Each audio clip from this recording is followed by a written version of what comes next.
ભાવિન મને થોડાક પૈસા આપતા જાજો ને, મારી બેન આવે છે ને તો નાસ્તા માટે.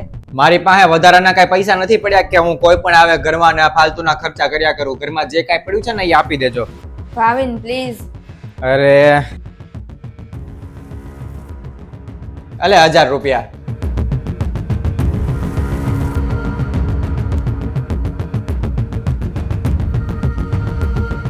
ભાવિન હું એમ વિચારું છું કે હું મારી બેન ઘણા સમય પછી આવી છે ને તો બજારમાં એને શોપિંગ કરવા લઈ જાઉં તો થોડાક પૈસા જોવે છે. મારી પાસે હું કઈ પૈસાના ઝાડવા ઉગ્યા છે કે થોડી થોડી તને આપવા જ માંડું? હજી સવારે મેં તને 1000 રૂપિયા આપ્યા કે મારી બેન આવે છે તો મને નાસ્તાના પૈસા આપો એટલે મેં તને આપ્યા. હવે કે મારે ઘણા ટાઈમ પછી મારી બેન આવી છે કે શોપિંગ કરાવવા જાવું છે પૈસા આપો. આખો દી પૈસા પૈસા પૈસા. આપી દો ને, હવે ઇજ્જતનો સવાલ છે, નતર હું ન માંગે.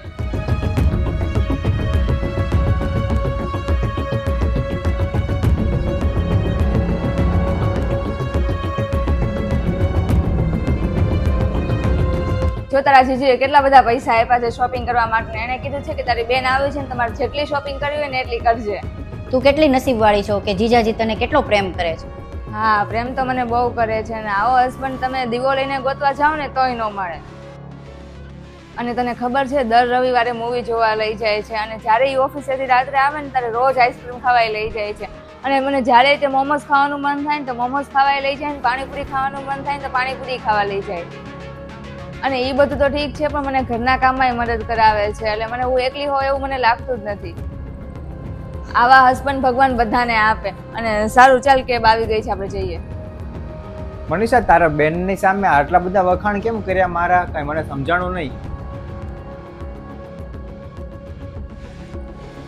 અને મને ખબર છે કે હકીકતમાં આટલા બધા વખાણને લાયક હું નથી, તો પછી આટલું બધું ખોટું શું કામ બોલી?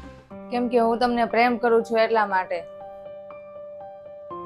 અને બીજું એક રીઝન એ છે કે તમે એને લાયક છો એટલા માટે. અને શું ફેર પડે કે આપણા બે વચ્ચે ઝઘડો ચાલે છે એ તો થયા રાખે. અને મારા મમ્મીએ મને એવું જ શીખવાડ્યું છે કે આ કોઈ પણ વચ્ચે ઝઘડો થાય ને એ વસ્તુ બહાર નહીં કહેવાની, કેમ કે એનાથી કઈ સંબંધ સારો નહીં થાય, એનાથી સંબંધ વધારે બગડશે.